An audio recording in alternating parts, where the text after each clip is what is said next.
নির্বাচন কমিশনও যে যদি খুব কঠোর মনোভাব নেয় তাহলে হয়তো রাজ্যটাতে আগুন জ্বালিয়ে দেবে। এখানকার যে পরিবেশ, বর্তমান তৃণমূল কংগ্রেসের যে পরিবেশ, তার নোংরা পরিবেশ। আমরা যে ভোট নিতে যাই, প্রিসাইডিং অফিসার, পোলিং অফিসার হয়ে যাই, সেক্ষেত্রে আমরা লক্ষ্য করেছি যে ফলস ভোট, প্রক্সি ভোট, মৃত ভোট অনায়াসে সব শাসক দলের লোকজন কিছুক্ষণ ভোট হয়ে যাওয়ার পর 12টা, 12:30, 1টার পর থেকে দেখা যায় দেদার সেগুলো পড়ছে।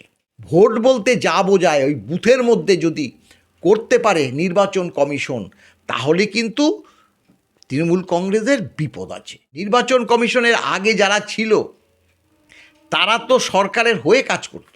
আমরা যারা নিচুতলার কর্মচারী, আমাদের এই যে ডিএটা দিচ্ছেই না, কিন্তু ডাব্লিউবিসিএসদের দুটো আলাদাভাবে ইনক্রিমেন্ট আছে, কারণ তারা যাতে এই ভোটের কাজে সাহায্য করে। প্রশান্ত বর্মন, তাকে এই সুপ্রিম কোর্ট যতক্ষণ না বলেছিল আত্মসমর্পণ করতে হবে, ততক্ষণ সে বসে কাজ করছিল। কেন কাজ করবে? স্যার, বর্তমানে ইলেকশন কমিশন এবং ইলেকশন কমিশনারের যে ভূমিকা, সেই ভূমিকা নিয়ে আপনি কিছুদিন আগেই বলেছিলেন যে কঠোর হাতে ইলেকশন কমিশন সবটা দেখছে। এখনও কি সেই আপনার যে বক্তব্য, সেই বক্তব্যে অচল আছেন আপনি?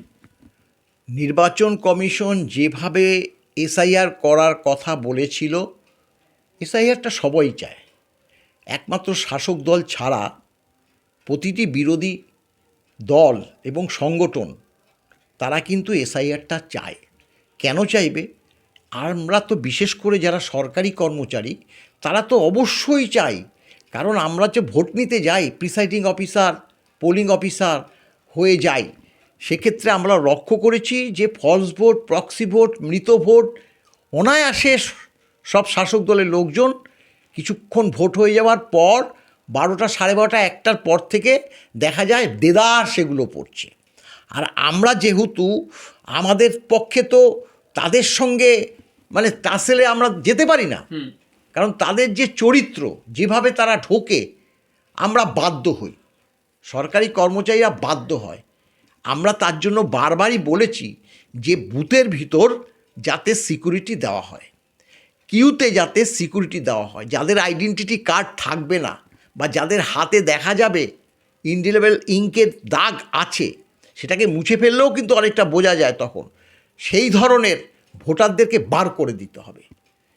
এই ধরনের ঘটনা যদি ঘটাতে পারে, তাহলে পরে যে এসআইআর যতটুকু হয়েছে এরপরে বন্ধ হয়ে গেলেও ভোট বলতে যা বোঝায় ওই বুথের মধ্যে যদি করতে পারে নির্বাচন কমিশন, তাহলে কিন্তু তৃণমূল কংগ্রেসের বিপদ আছে।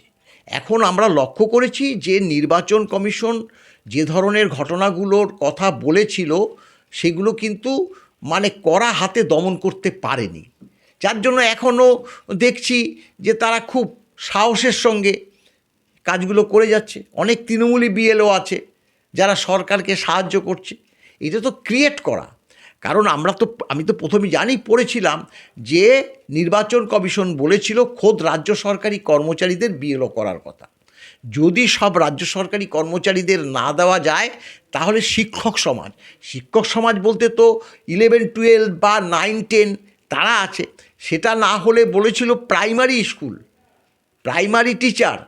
কিন্তু প্রাইমারি টিচার কিছু দেওয়ার পরে তারপরে প্যারা টিচার, তারপরে এই আইসিডিএস কর্মী, অঙ্গনওয়াড়ি কর্মী, এই সকলদের দিয়ে এই এসআইআরের ভূমিকা নিয়েছে। এবং ডাটা এন্ট্রি অপারেটর এখন প্রতিটি ডিপার্টমেন্টে ভুরি তারা তো শুধু কম্পিউটারের কাজ করে না, তারা ক্লারিক্যাল জবও করে, 12-14 হাজার টাকা দিয়ে দেয়। এই যে প্রায় 1000 মতো ডাটা এন্ট্রি অপারেটরের কথা নির্বাচন কমিশন বলেছিল, রাজ্য সরকার একজনকেও দেয়নি, এই বিএলওদের দিয়ে করিয়েছে। আর এই বিএলওরা তো সত্যি কথা বলতে, আমি জানি তো আমাদের যে বিএলও তিনি একজন অঙ্গনওয়াড়ি কর্মী।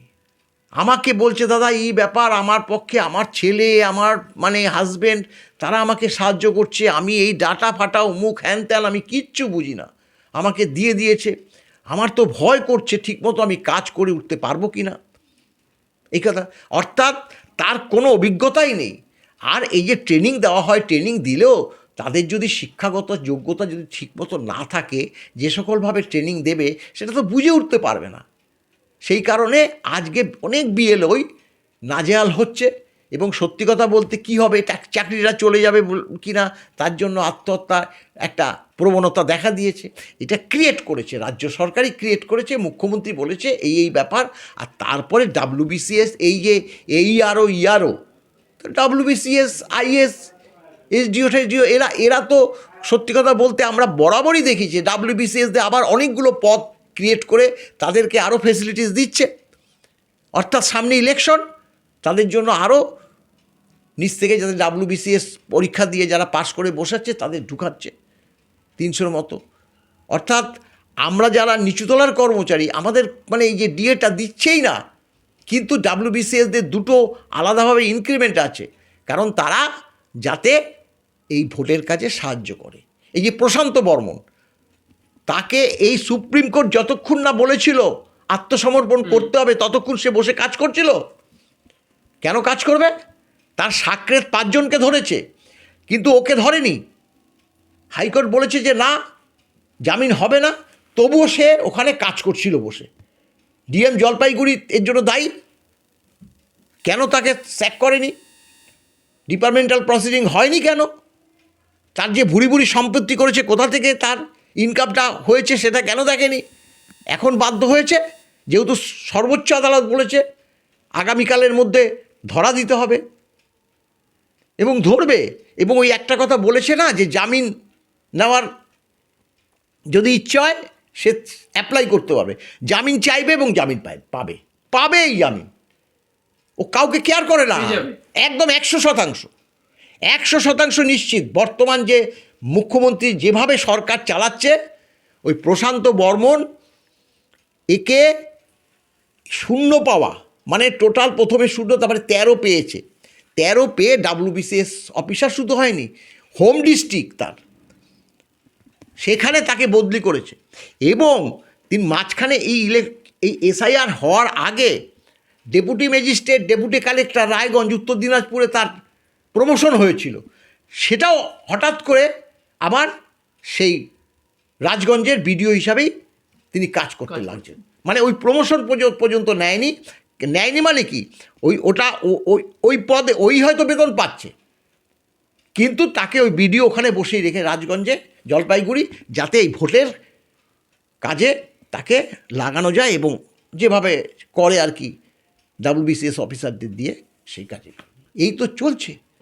কিন্তু এখানে এত কিছুর মাঝখানে স্যার ইলেকশন কমিশনার কোথায়? ইলেকশন কমিশনের ভূমিকা কোথায়? তারা তো একদম নিশ্চুপ হয়ে আছে। আছে তো ইলেকশন কমিশন যদি ঠিকভাবে, তো শুনেছিলাম বিহারে কতগুলো বিএলএকে নাকি মানে করেছে, সাসপেন্ড করেছে, কিন্তু এখানে কাকে করেছে, কাকে আমরা তো এখনো টেরই পেলাম না। একজন ওই যে সেই বেস্ট এখানে করেনি স্যার, তার মানে কি সব কিছু ঠিকঠাকভাবে চলছে? আসল কথা কি, ঘটনাটা হচ্ছে এখানকার যে পরিবেশ, বর্তমান তৃণমূল কংগ্রেসের যে পরিবেশ, তার নোংরা পরিবেশ। আসল কথা, যার জন্য নির্বাচন কমিশনও যে যদি খুব কঠোর মনোভাব নেয়, তাহলে হয়তো রাজ্যটাতে আগুন জ্বালিয়ে দেবে। তাদেরও তাই রয়ে শয়ে কাজ করতে হচ্ছে বলে দেখা গেল। হ্যাঁ, এখন এই যে ফর্ম 7 আমিও পারি, কিন্তু একটা ফর্ম 7 আমি জানি যে মারা গেছে, তবুও ভোটের লিস্টে নামটা আছে। আমি তো তার জন্য দায়ী থাকব যে এই ভদ্রলোক, তার নামটা ইলেকটোরাল রোলে আছে, কিন্তু সে মারা গেছে অমুক তারিখে, অতএব এটাকে বাদ দেওয়া হোক।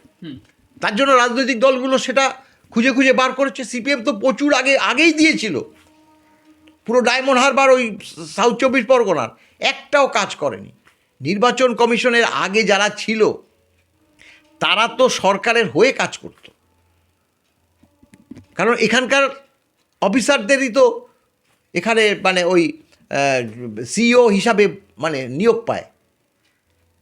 এখন বর্তমানে যিনি আছেন তিনি কতটা সরকারকে সাহায্য করছে কি করছে না সেটা তো বলতে পারবো না। এখন সেটা ঘটনাটা হচ্ছে এই যে SIR এই যে শুনানি হচ্ছে, আমার ছোটো কন্যাকে ডেকেছে। আজকেই দিয়েছে কতগুলো। আমাকে এখনও ডাকেনি। আমাকে ওই 2002-এ আমার নাম ছিল, আমার মিসেসের নাম ছিল, এবং তাদের 24-25-এ নাম ছিল আমার বড় মেয়ে ছোটো মেয়ের, সেই হিসাবে ফিল আপ করেছি। কিন্তু আজকে ছোটো মেয়েকে একটা নোটিশ পাঠিয়েছে আগামী 27 তারিখে শুনানিতে হাজির হওয়ার জন্য। আমার এখন ব্যাপারটা কি, এখানে তো নাগরিকদের কর্তব্য মানে কি? আমি কি বলবো তোর যেতে হবে না? আমি তো বাবা হয়ে বলবো যেতে হবে, কারণ তোর যে এই যে ভোটার আইডেন্টিটি কার্ডটা হবে, সেখানে তোর নাম, তোর বাবার নাম, অ্যাড্রেস সব সঠিকভাবে কার্ডটা যাতে হয়, সেটা একটা মারাত্মক ডকুমেন্টস। নির্বাচন কমিশন কি বলেছে? নাগরিকরাই ভোট দিতে পারবে। প্রাথমিকভাবে সে নাগরিক কিনা সেটা বিচার করবে। নাগরিকত্বের প্রমাণপত্র দেবে ইন্ডিয়া গভর্নমেন্ট। তারা যদি নাগরিক হয়তো মানে নির্বাচন কমিশন মনে করলো যে তো নাগরিক না, তার জন্য তো তাকে বার করে দেওয়ার ক্ষমতা নেই। সেটাই তাকে ভোটার হিসাবে ভোটটা যাতে সে দিতে পারবে না। তুমি নাগরিক না, যেটা নিয়ে মূল কনফিউশন হ্যাঁ, তুমি নাগরিক না, তাহলে তুমি ভোট দেবে কেন? এখন নাগরিক না হলেই কি দেশে থাকতে পারবে না? তা তো না, সে থাকতে পারবে, অবশ্যই থাকতে পারবে। সে যে নাগরিক না, সেতে ভিনদেশী, সেটা তো বিচার করবে স্বরাষ্ট্র দপ্তর, কেন্দ্রীয় স্বরাষ্ট্র দপ্তর। এখন তার মধ্যেও কিন্তু আছে, যেটা হচ্ছে 24 সালের ডিসেম্বর মাস পর্যন্ত হিন্দু হোক, খ্রিস্টান হোক, বৌদ্ধ হোক, শিখ হোক, এই যে ক্যাটাগরির নাগরিকরা ভিন দেশ থেকে আসলে পরেও, আমাদের যে প্রতিবেশী ভিন দেশগুলো আছে সেখান থেকে আসলে পরে তারা কিন্তু সিএ এর মাধ্যমে নাগরিকত্ব নিতে পারবে, অর্থাৎ তাদেরকে কিন্তু চলে যেতে হবে না। কিন্তু কিছু কিছু রাষ্ট্র আছে যারা মুসলিম কান্ট্রি হিসাবেই ট্রিট হয়। তো তোমরা অত্যাচারিত হচ্ছ সেটা বললে তো হবে না। পাকিস্তানের কোনো মুসলিম যদি আমাদের দেশে এসে বলে পাকিস্তান আমাকে অত্যাচার করছে, বা আমরা যদি হিন্দু হয়ে আমরা যদি পাকিস্তানে গিয়ে বলি যে আমাদের অত্যাচার করছে, এটা বিশ্বাসযোগ্য? আমাদের দেশ ঠিক সেরকম। তাই যারা সংখ্যাগুরু হবে না। তোমাদের এত লোক আছে, সংখ্যাগুরু হিসাবে তোমরা এখানে এসে বলছো যে আমাদের এখানে থাকতে দিতে হবে, সেটা তো হয় না। কারণ স্বাভাবিকভাবে এটা তো বোঝা উচিত, আমার বাড়িতে আমি আমার মানে গিন্নি এবং মেয়ে থাকি, এখানে যদি আমাকে আরও 5 জনকে এখানে রাখতে দিতে হয়, আমি পারবো? দেশটাও তো সেরকম, রাজ্যটাও তো সেরকম। আজকে এই যে ভুরি ভুরি অনুপ্রবেশ ঘটেছে বলে আজকে যারা অনেকে আছে সাধারণ কাজ করে খায়, এবং এই যে পারিশ্রমিক, এখন একটা বাংলাদেশ থেকে যদি একটা মেশন আছে, মানে রাজমিস্ত্রি আসলো, আমাদের এখানে একজন রাজমিস্ত্রি যদি কাজ করে 800 টাকা নিত, বাংলাদেশ থেকে চলে এসে সে যদি 500-600 টাকায় কাজ করে, তাহলে এই রাজ্যের যে একজন রাজমিস্ত্রি বসবাসকারী সে ডিপ্রাইভ হচ্ছে। সে তো তখন পাবে, তাকে তো তখন ওই 600 টাকায় কাজ করতে হবে। তাহলে ক্ষতিটা হলো না? তাহলে সে তো বেঁচে থাকতে তার রসদটা পেল না। তো এগুলো কে দেখবে? এগুলো যেমন রাজ্য সরকারেরও দায়িত্ব, কেন্দ্রীয় সরকারের দায়িত্ব। এখন তো এই ঘটনাটা হয়েছে এমন একটা অবস্থা, যার জন্য অনেকেই কিন্তু ভয়ের চোটেই চলে গেছে, ভয়ের চোটে।